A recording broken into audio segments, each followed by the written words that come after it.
Well, hello everybody. This is John Michael Talbot.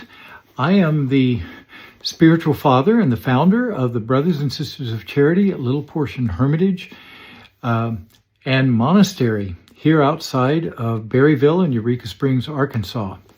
So I want to extend to everybody a happy Easter. The Lord is risen. The Lord is risen indeed. But our Easter this year comes right at the end of some really troubling times.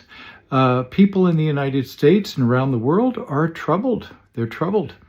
We have economic troubles. We have here climactic troubles. Here in Arkansas, we have come out of some very troubling weather.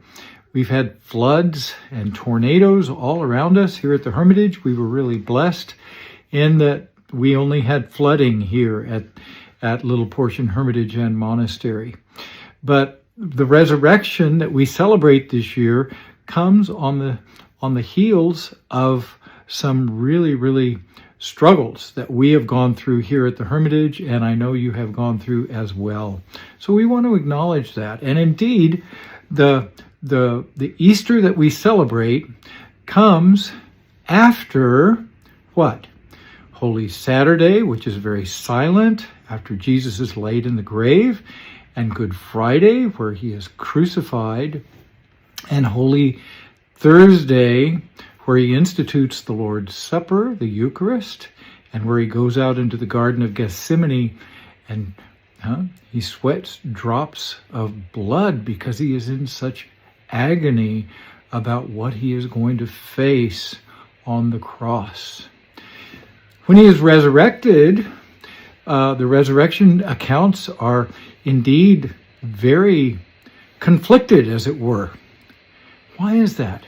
The accounts are different from one another. The details are different. But one central thing is similar. Jesus rose from the dead.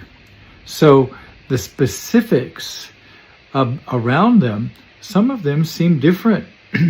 Ask any police officer when there's a traffic accident or something like that. Witnesses differ as to the specifics of the event, but the fact of the matter is they all agree there was a traffic accident. So they don't rely heavily on witnesses.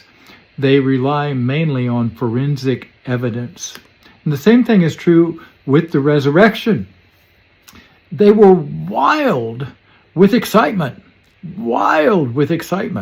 that Jesus had risen from the dead. The tomb was empty and people began to see him.